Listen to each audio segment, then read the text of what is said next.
Hello and welcome to TYT Nation Live. Wow. All right, we got a live show. Of course, TYT Nation Live is we're gonna take a look at some of the stories happening around the nation. So, got a lot of good stories today. We're gonna talk about Laura Logan, the newest reports from her and the Benghazi fallout, and then we're gonna look at a couple of Thanksgiving themed stories. Yeah, Black Friday, Thanksgiving, and then we've got an update on Dana Morales, the supposed victim of homophobia. A new side of the story has come out. I'm definitely going to talk about that. And then finally, some really, really good news on the minimum wage front. So, got some fantastic stories, like I said, and I'm really looking forward to getting into it. So, what are we going to cover first? Well, I'm going to talk about Laura Logan. Oh, look at that. A little bit of sidebar action. Amazing. I love technology. All right. So, like I said, Laura Logan. Now, Laura Logan has been asked to take a leave by NBC News. And that's over, of course, the botched Benghazi report. So, Jeffrey Fager, the chairman of CBS News and executive producer of 60 Minutes, informed the staff on Tuesday that Laura Logan and her producer, Max McClellan, would be taking a leave of absence following an internal report. So what's in this internal report? Well, according to Jeffrey Fager, in his internal report, he says 60 Minutes fell short by broadcasting a now discredited account of an important story, and did not take full advantage of the reporting abilities of CBS News that might have prevented it from happening. As a result, I have asked Laura Logan, who has distinguished herself and put herself in harm's way many times in the course of covering stories for us, to take a leave of absence, which she has agreed to do. I have asked the same of producer Max McClellan, who also has a distinguished career at CBS News. So you can see that, CBS News is actually taking this seriously. Now, is this because a lot of the criticism of the Benghazi report? I'm pretty sure it is. I think over at CBS they were saying, oh shit, oops, we didn't vet our sources, and we had some questionable ties to a book deal. So, anyway, adjustments. Well, So what are they going to do? Do you think that Laura Logan? I mean, we did a report earlier that asked if Laura Logan should be fired. This is just about as close as being fired as you can get, without actually being fired or asked to step down. Now, I want to give a couple more another quote from Jeffrey Fager.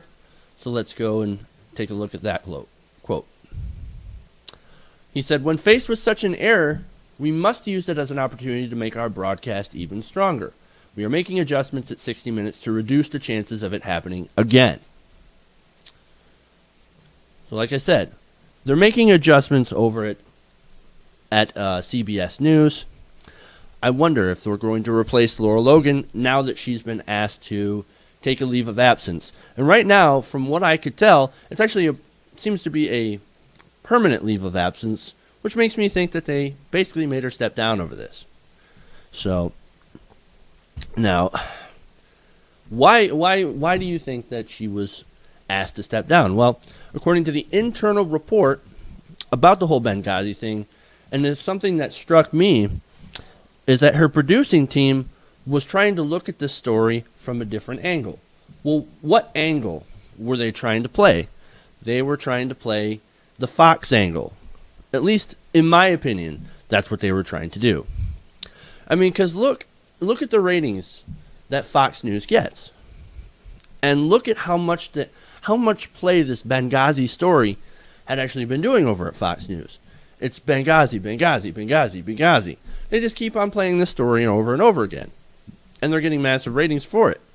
So, CBS News probably took a look at that and went, Yeah, Benghazi. Now that's a story. So that kind of angle, that whole thing, a little suspect to me. And so, hey, look, there's another red flag too. And that was the book. Now that book was written by Davies and a co-author. And it was published by a company named Threshold Editions. And it's it's a part of Simon and Schuster, part of the CBS Corporation. And part of the internal memo states that 60 Minutes erred in not disclosing that connection in the segment. They erred. Now, they didn't just err.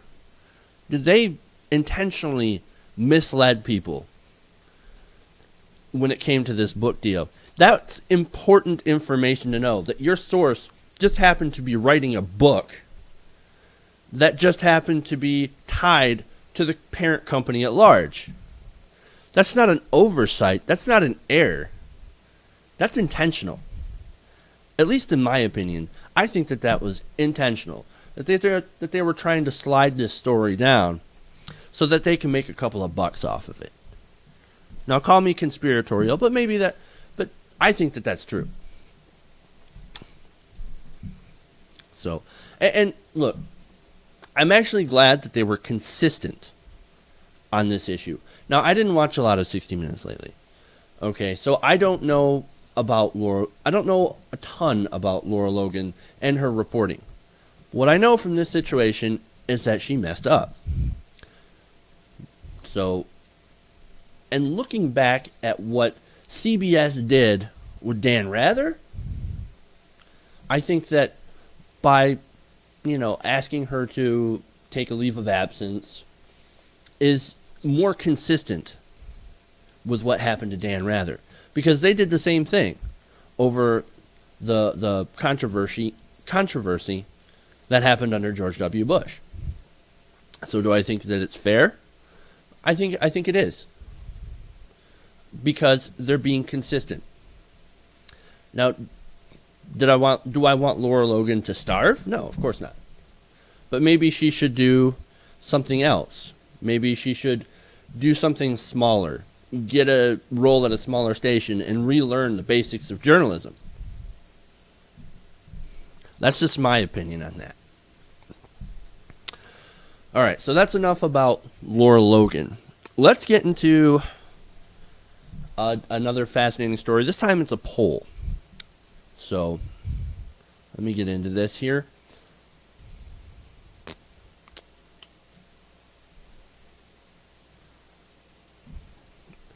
There we go. I love this sidebar thing. It's fantastic. All right.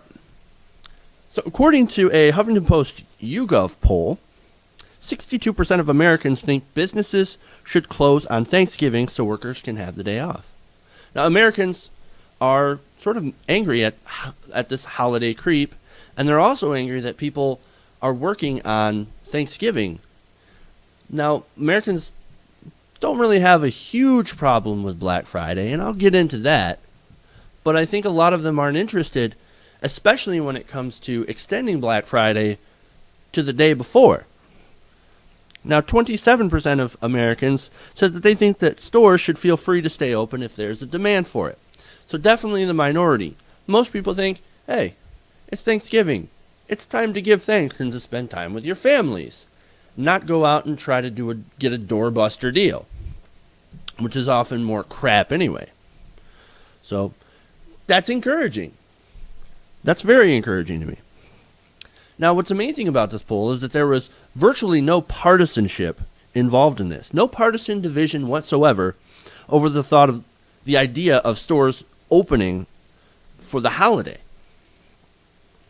When asked if stores should be closed, most of the respondents said yes.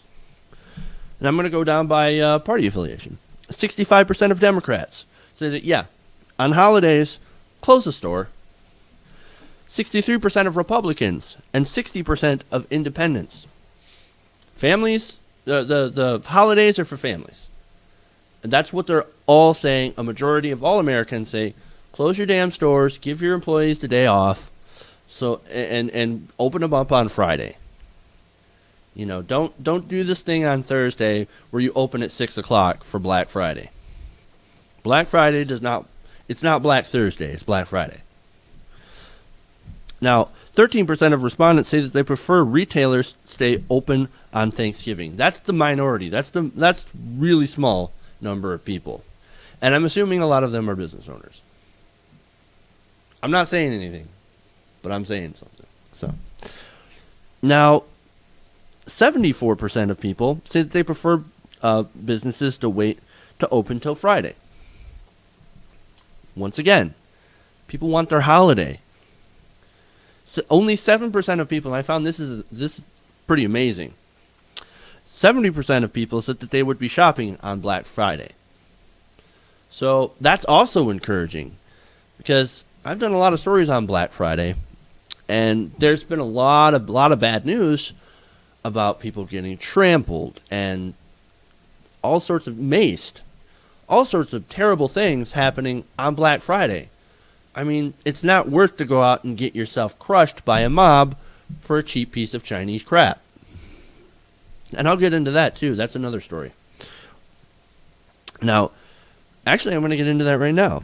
There's an article in Digital Trends that shows that a lot of cheap crap made for Black Friday is just that. Cheap crap. And I mean lower quality, specifically made for Black Friday sales. It's kind of amazing. Now, I've got a quote from Caleb Dennison. He's a writer over at Digital Trends, and he wrote in his article, let me pull it up here. Now, he wrote in his article, manufacturers have this stuff all figured out. They've worked out how to make something at the minimum cost that will last just a little longer than the warranty on average. Crank out a limited number of them, sell them all during a buying frenzy, and come out with a tidy profit. Boy, you know, that makes a lot of sense, actually. From a business standpoint, it makes a lot of sense. Because the more cheap crap you put out during a peak buying season, the more money you're going to make. And look, Kim Horcher from Nerd Alert actually had posted this up on Twitter. You should follow her at Nerd Alert. And she had posted the same thing. Guys, don't go shopping on Black Friday. The stuff is of lower quality, but it's all there to get you to buy it. And so it's amazing that not only is Black Friday an incredibly dangerous time of the year to shop, because you got the mobs, and they're all mobbing each other over really, really cheap, easily breakable stuff that was made to be cheap. Boy, those businesses, they know how to screw people, don't they? That's absolutely just amazing how they do that. So, I mean, look, if I have any advice for any of you guys that are watching, it's stay away from the Black Friday sales. Just stay away. Okay? Because you're going to end up either trampled, maced, or with a cheap piece of shit that's going to break on you. So, watch yourself. You know, do something else. Spend time with your family on Black Friday, on Thanksgiving. Enjoy your weekend. But if you're the kind of person that really wants to rush into a store on Black Friday and wait out in the cold until the store is open for these doorbuster deals, then if you're going to do that, then at least take care to make sure that you buy the right stuff. Don't buy cheap knockoffs. Don't look through the bargain bins. You know, if you're going to buy something that's worth it. Buy something it's going to be more expensive, but buy something that's name brand. Don't buy the knockoffs. Don't do anything like that, because you're going to end up with cheap, broken shit. All right, I'm going to take a quick break. I'm going to be back with another Thanksgiving holiday-themed story, which is kind of disastrous, but also kind of heroic. You're going to love it. So I'll be back. Give me a moment. And there we go.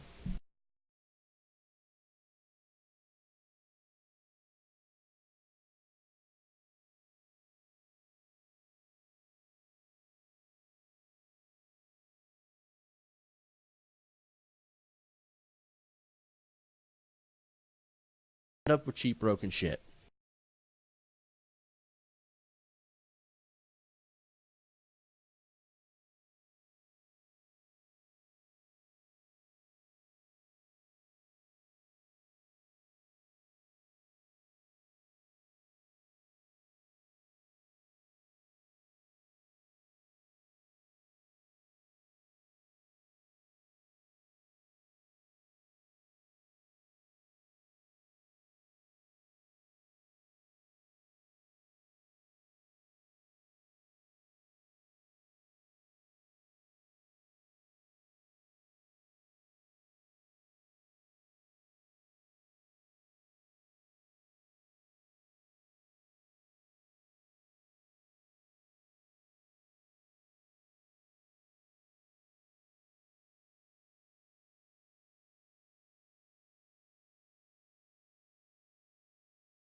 All right, we are back here on TYT Nation Live. Got another fantastic story for you. And this involves a man out of Indiana.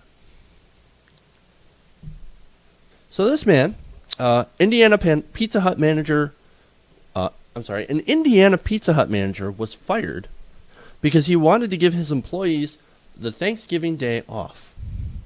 Oh my God, what a terrible crime. We're not going to be open to make pizzas, to make crappy pizzas on Thanksgiving? Get rid of this guy. Get rid of him. His name is Tony Rohr, and he's a native of Elkhart, Indiana. And he worked at Pizza Hut for about a decade. Now, why would he want to close down to give his employees Thanksgiving? Well, he said he refused to open so that people could spend time with their families. What a radical. Wow, what a radical idea. Allowing these poor people to spend time with their families? What is he, some kind of socialist? Now, his superiors didn't exactly like that. They said that being open on Thanksgiving is mandatory. Now, I don't know anybody who's ever gotten a pizza for Thanksgiving. I'm sure people do because they obviously have a reason to be open, right? But I've never seen anybody who ordered a pizza for Thanksgiving. That seems a little crazy to me because normally people have families to go to. But hey, whatever. That's company policy is company policy, right? But I still like what this guy did. And I'm going to get into what he said about it. Now, let's see.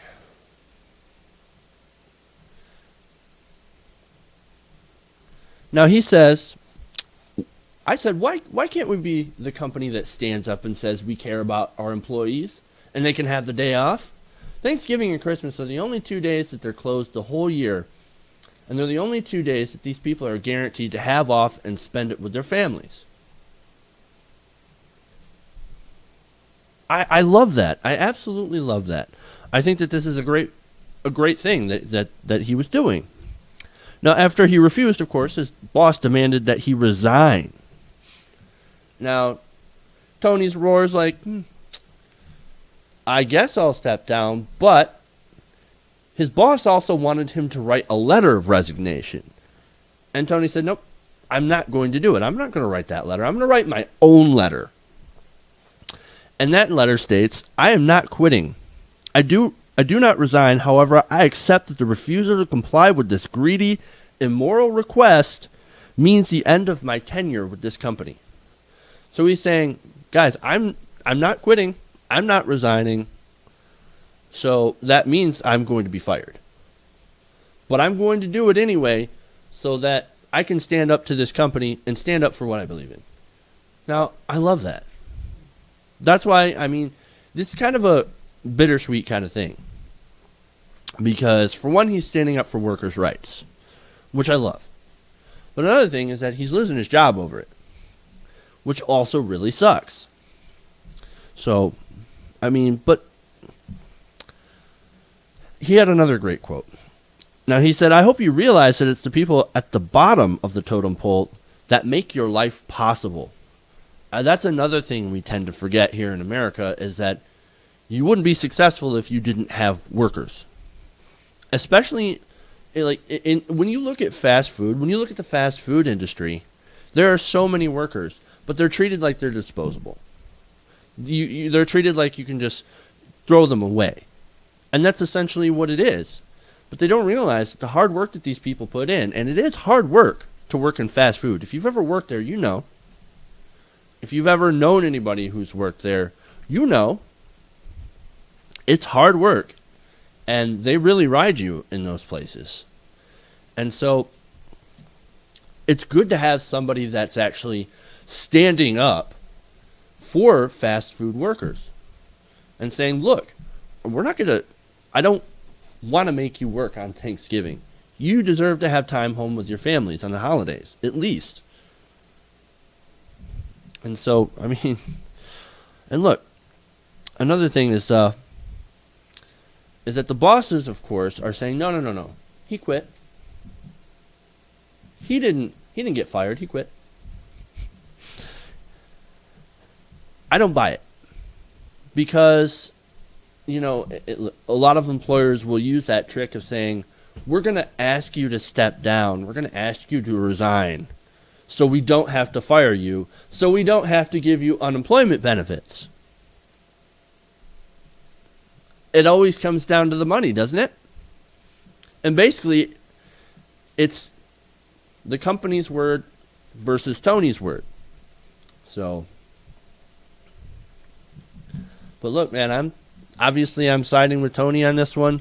I think it was a good gesture, and I wish him and his family all the best in any of his future endeavors. So, and that's all I have to say about that. So, on to the next story.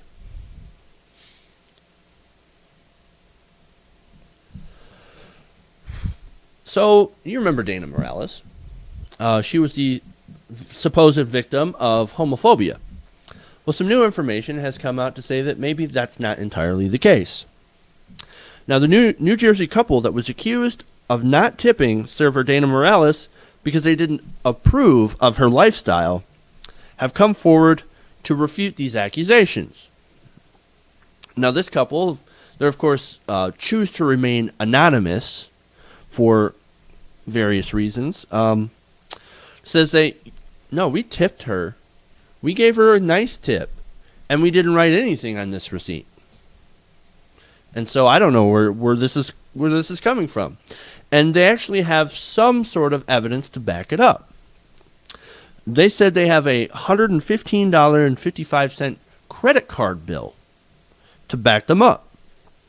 Now that's, of course, the $93 for the meal plus the $18 for a tip. So they're saying, yes, we did tip her. We did, and we didn't write anything on this receipt. Because they also say that the handwriting wasn't theirs.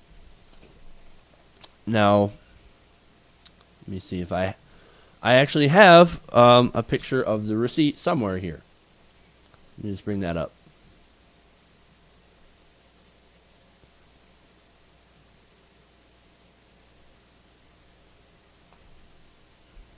Nope.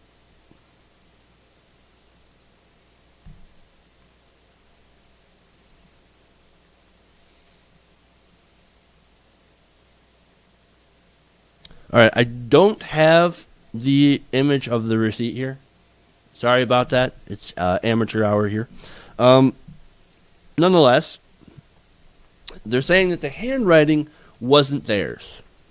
Now, when asked about that, Dana Morales, she said, well, I don't know. That's not my handwriting. I don't know. So really, this thing is sort of up in the air. Did she, was she honest, or is she not? And right now, I still really don't know. There are some red flags. The handwriting, the bill, I'm not entirely sure. And look, I think that if this is true and the accusations are true, that Dana Morales duped everybody, that's really, really low. And there's no excuse for that.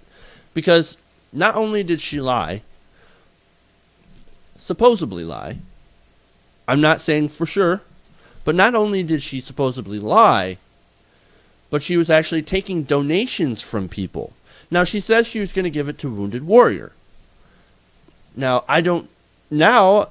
with this new information, I'm not entirely sure if she was going to use it for personal use or if she's going to send it off to Wounded Warrior like she said she was going to. I'm not entirely sure. And, I mean, if she lied about this, then it takes somebody who's really sick to lie about something like this. Because homophobia is a real problem. And if somebody lies about this sort of thing, it takes a really depraved person to lie about these things. It's like an example of somebody who lies about rape. Does that happen? Yes, it does. Not often, but it does happen. And the worst thing is that opponents, people who are like, oh no, you're just being dramatic. You're just being, there's no such thing as homophobia. There's no such thing as, there's no such thing as that. Well, they can use that as saying, look, these people were lying about it the whole time. And the same argument can be made about somebody who was raped. Oh, they're just lying about it. And that's the ammunition that you don't want to give to these people.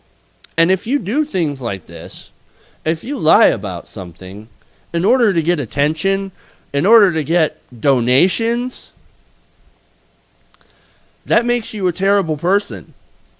And that hurts the cause that you were purportedly trying to help. And that just hurts, it just hurts everyone. Other than the people who are against you. And so, look, if this is just a case of somebody lying about homophobia, I expect everybody who donated to get up in righteous anger. Because if this proves to be true, these allegations that Dana Morales is a liar or that she duped people, I'm going to be pissed. I already am pissed. And everyone should be as well. Because it's more than just about the money. It's really about the principle. And the principle is, you shouldn't fucking lie about this stuff. Alright.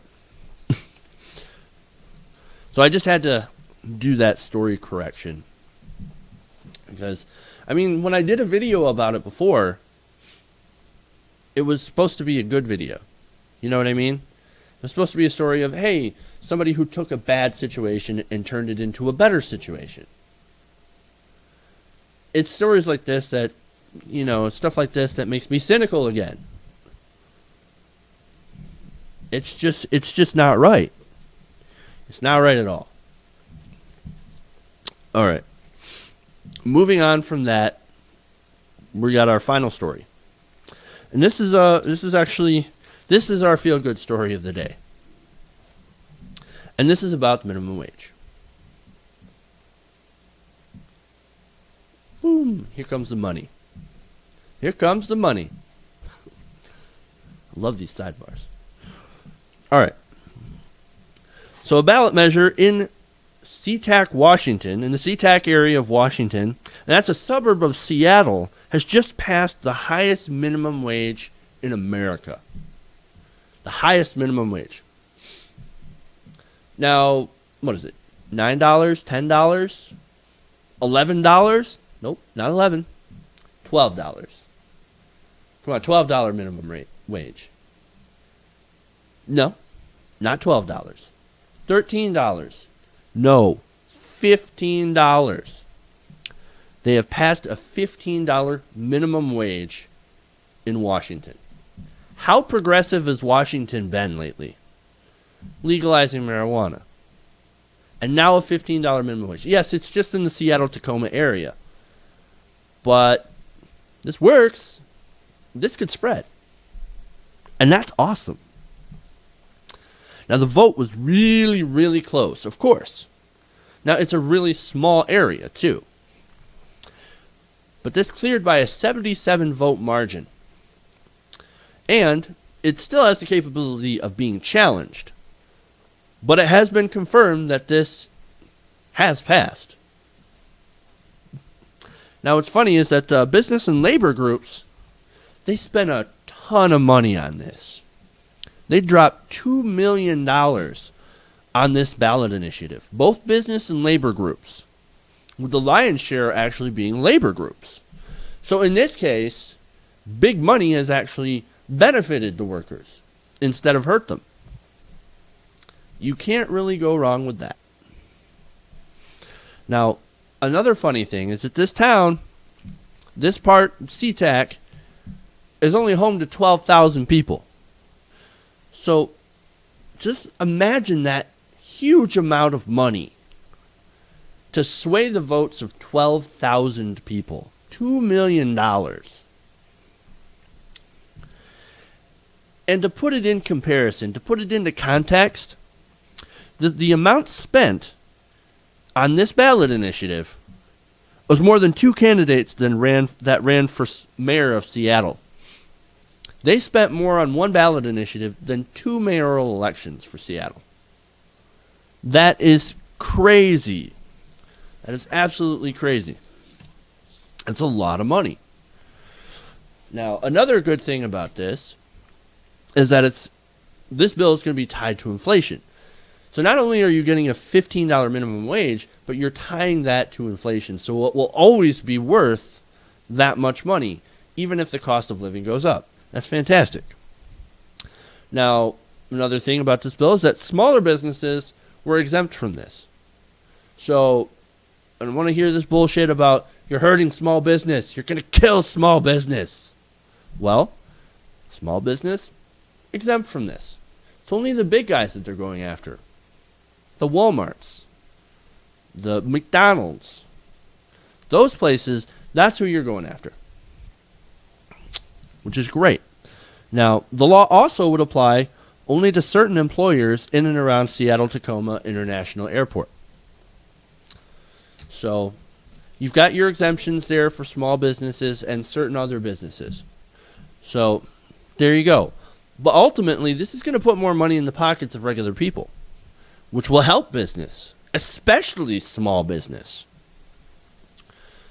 But, of course, you know that a lot of these groups that were going against this initiative, they always say things like, yeah, but you're going to increase the price of products, and nobody's going to be able to afford anything. We'll be right back to where we started, because you're just going to see this huge jump in prices. Well, that's not entirely true. Prices will go up, but some academic papers and studies done on the effects of the minimum wage show that only a modest price increase they only show a modest price increase from increasing the minimum wage.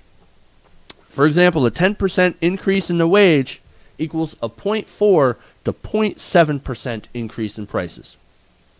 Now, the federal minimum wage is $7.25. $15 is just a little bit more than doubling that. So you've got a 50% increase in wages in the Seattle-Tacoma area, which means at the max, you're going to get an increase in prices of 1.4%. at the most. 1.4%. That's literally, probably a few pennies a day. Maybe a nickel, maybe a dime. That's how much it'll cost. So when you look at that increase, it's really not that much because it's offset by the benefits of raising the minimum wage.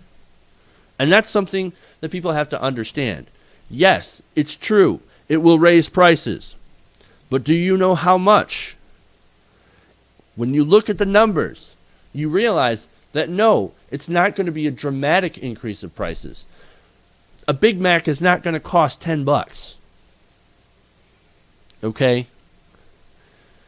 Maybe $1 more at the most. But guess what? A lot more people will be able to buy them. Not only that, but you'll actually be able to buy better food.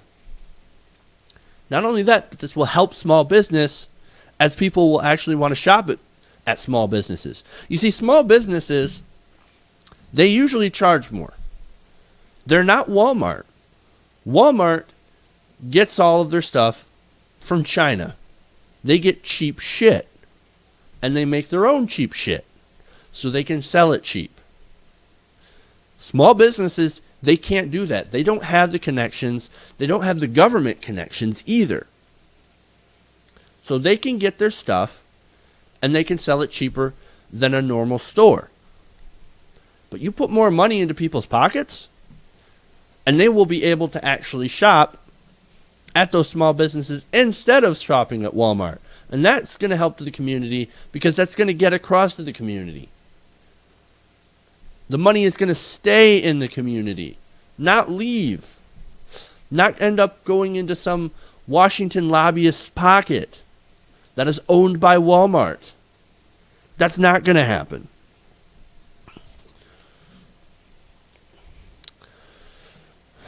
So, like I said, the cost of this minimum wage increase is offset by the positive effects. And for the people who say, yeah, but you're going to lose jobs. They're going to offshore your jobs. They're going to outsource your jobs. No, you're not. That's not going to happen. Do you think that they can offshore McDonald's? Do you think they can outsource Walmart more than they already do? They actually still need people in the stores. Besides, speaking of Walmart and McDonald's, you know they have franchises overseas, right?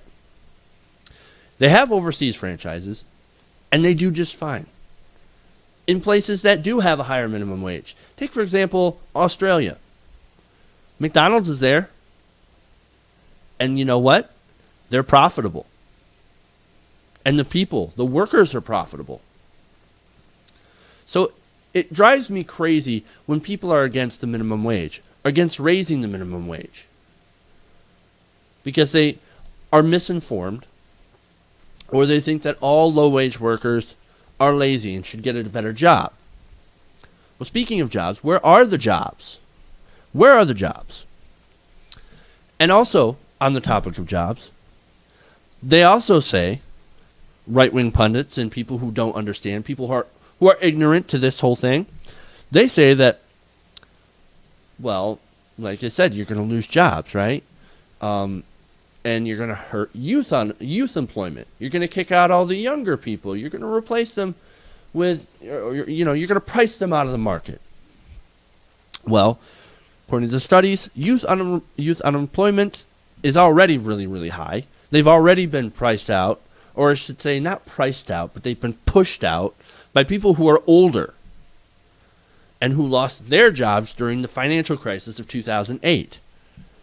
Now, remember that financial crisis, that was not caused by minimum wage workers.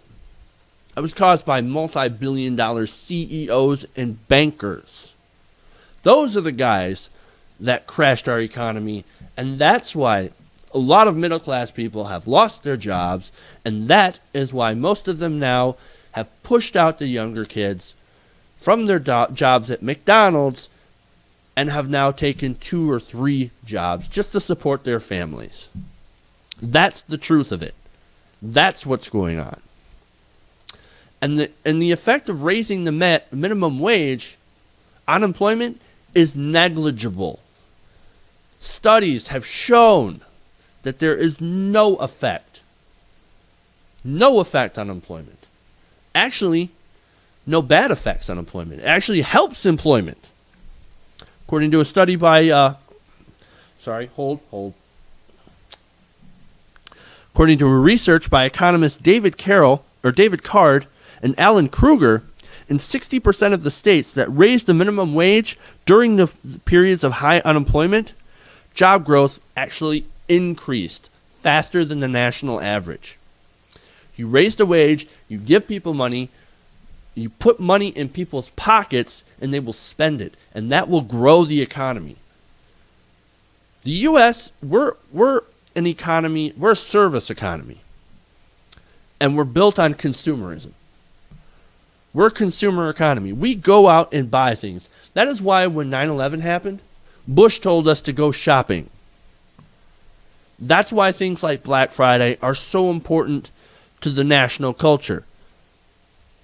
That's why marketing and ads is such an important part of our society, because that is how our economy functions. We don't make anything anymore. We hardly make anything here in America anymore. But we buy things. That's what our economy is sustained upon. And so if you want people to buy things, then you're going to have to pay them enough so that they can afford things. It's common sense. It's economics. And yet there are people out there that have no fucking clue, that listen to talking heads like John Stossel on the Fox Business Network, as if there is a people's network, to borrow that phrase from a friend over at Truth Mashup, Dan Spearin. As if there is a Fox People's Network. Exactly. There's not. But like I said, these people, they're saying things like youth unemployment. Well, we already debunked that. And looking at the youth unemployment, that's a huge problem. Now, according to a study by the Opportunity Nation Coalition, there are 6 million people aged 16 to 24 not in school or working. So they're not sitting in a desk, and they're not on the job. They can't find work. Maybe if you put more money into people's pockets and they can spend it and create better jobs, those kids, those people in that age bracket won't be left out. We're looking at a lost generation right now, people. A lost generation of people that, because within that age group, 16 to 24, that's when you start getting your most marketable skills. That's when you start getting your skills so that you can be in the market, so that you can get a career. And there's a lot of talented people out there, but they can't get jobs. They can't get jobs because there's not enough demand. And so, look, and there's more positive effects to raising the minimum wage as well. Okay, now that we've debunked some of the negative shit that you hear, let's hear some of the positive things. Now, raising the wages will actually, according to Nick Hanauer, who is a billionaire, he says that it will add $450 billion into the economy each year. And that's raising the minimum wage to $15 an hour nationally. The Economic Policy Institute shows that a $15 minimum wage would benefit 51 million workers and indirectly benefit 30 million workers. There's 81 million workers. That is 64% of the workforce that this will benefit. All those 1.4 million Walmart workers, immediately. All the people working at McDonald's, all the people in low-wage jobs will directly benefit.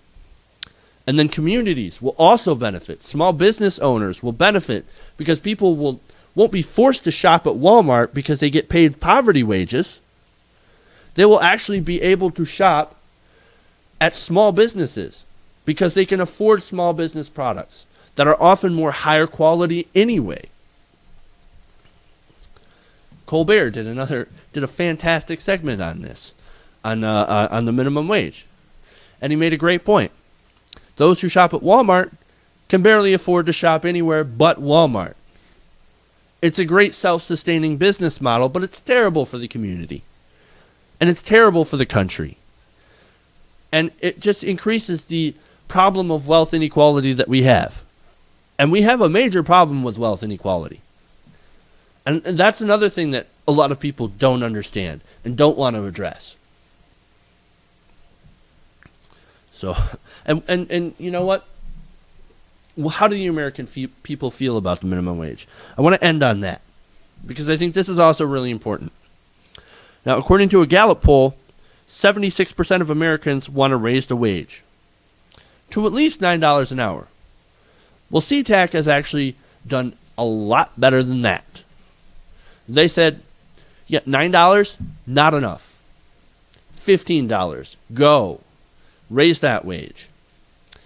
And really, the minimum wage, if adjusted for productivity, would be $21.67 an hour. And if the minimum wage had the spending power that it did in 1968, the minimum wage would be at least $10. We are way behind, America. We are way behind. And the only way to dig ourselves out is to help the least among us. Not through government programs. No, if you raise the minimum wage to $15 an hour, or hell, even above $10 an hour, you're already going to reduce the people on government assistance. You're going to be able to get rid of some of these government programs because people will actually be able to afford to live without these government programs. It's just smart economics. And, you know, the people, like I said, the people who are against raising the minimum wage are those who would lose out on just a little bit. In the short term, mind you. Because this is all about short-term profits. If you increase the minimum wage, those people are also going to do better. Rich people will also do better.